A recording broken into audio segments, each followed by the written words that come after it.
ก็สบายดีเนาะถือว่ามื้อนี้เฮาจะมาเฮ็ดคลิปกินตำส้มเนาะเพราะว่ามีคนมาคอมเมนต์ในช่องของเฮาว่าให้เฮ็ดคลิปกินตำส้มจิเป็นได้ก็ไปเบิ่งกันเลยเนาะไปเบิ่งกันเลย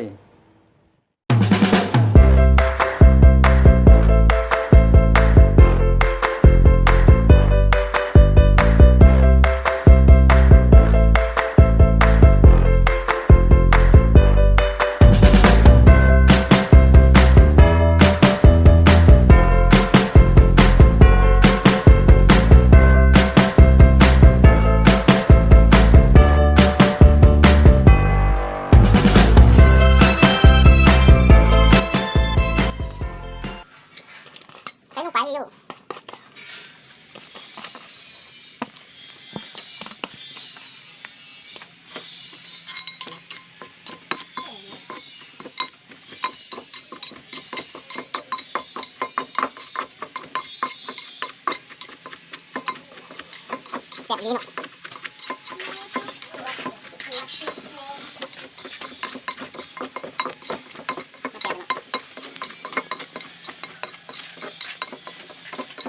เดี๋ยวธรรมดาธรรมดามันโอเวอร์กันไปตอนนี้เราจะมาใส่ที่เราเป็นหัวใส่เลยเต้เป็นไงหัวเห็ดที่ใส่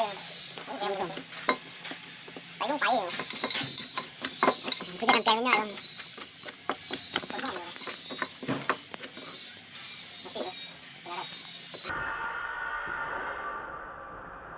Wow!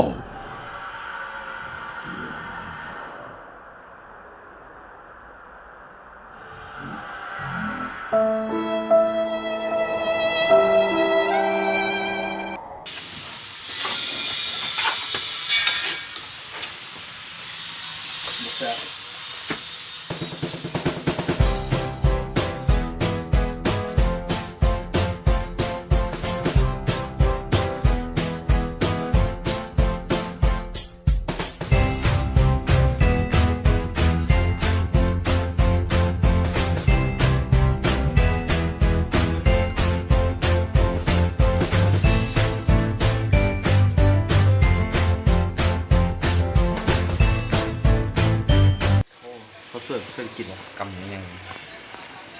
อ่ะ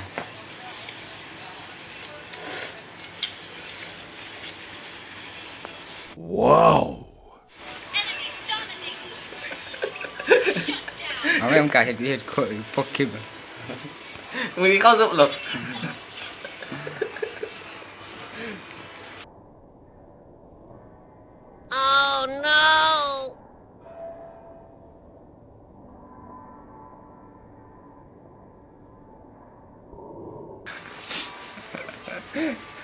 เขาคือประมาณ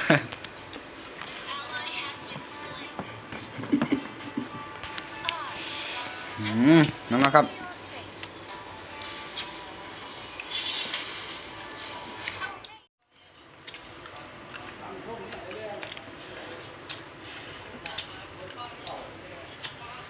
พี่น้องแซ่บไร แซ่บหลายแซ่บหลาย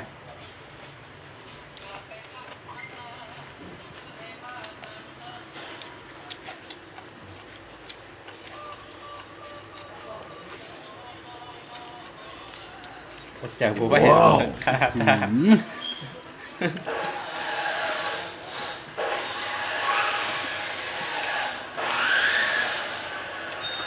นิดหน่อย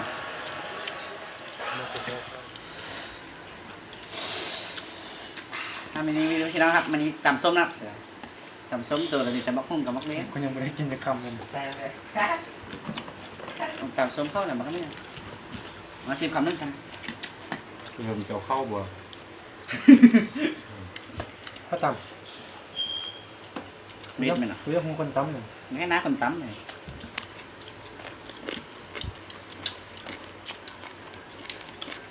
ก็ตำขมิ้นเนาะ โอ้สับเกิน อันนี้ใส่เผ็ด อันนี้ประเภทสิ ใส่เผ็ดอัน บุ นี้ ฟเฟ่ต์ เผ็ดเผ็ดเผ็ดแค่เผ็ด ลืมรักใครต้องนำเลย แล้วก็พี่กินเผ็ดกินเผ็ดแค่กัน นี่เนี่ย คุยกับพี่แค่กัน โอเค เป็ มัน น ประเภทกระหู้ละตีกินข้าวน้ำกัน เป็นคนมันนั่งบึ้งอ่ะ ส้มกีละตีส้มกีละตี น้ำมัน ตัวว่าไปส่งมัน กันรู้คิด มีการมันสิทธิ์ กันรู้คิด กูไปญี่ปุ่นเรากูเป็นแค่ยุงเรากูกลับบ้าน การกับมันต้อง ก็มีหาอาหาร เคยมีใจให้ใครมาก่อน เนี่ยเราอยู่มันจุดเนี่ย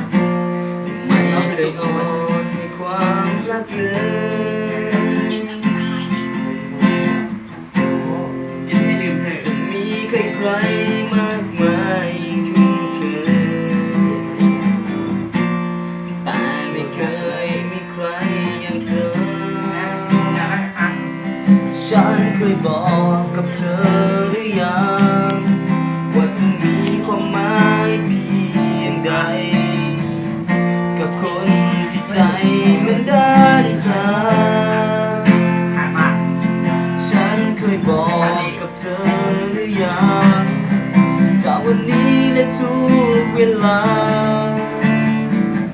จะมีแต่คำว่ารักเธอจากฉันคนเดิมจะรักไม่เป็นจะขอเป็นคนที่รักเธอยิ่งกว่าคนไหนจากนี้คือเธอจากนี้จนวันตายเธอคือสุดท้ายทั้งชีวิตและหัวใจไม่ว่าวันไหนไม่ว่าเมื่อไร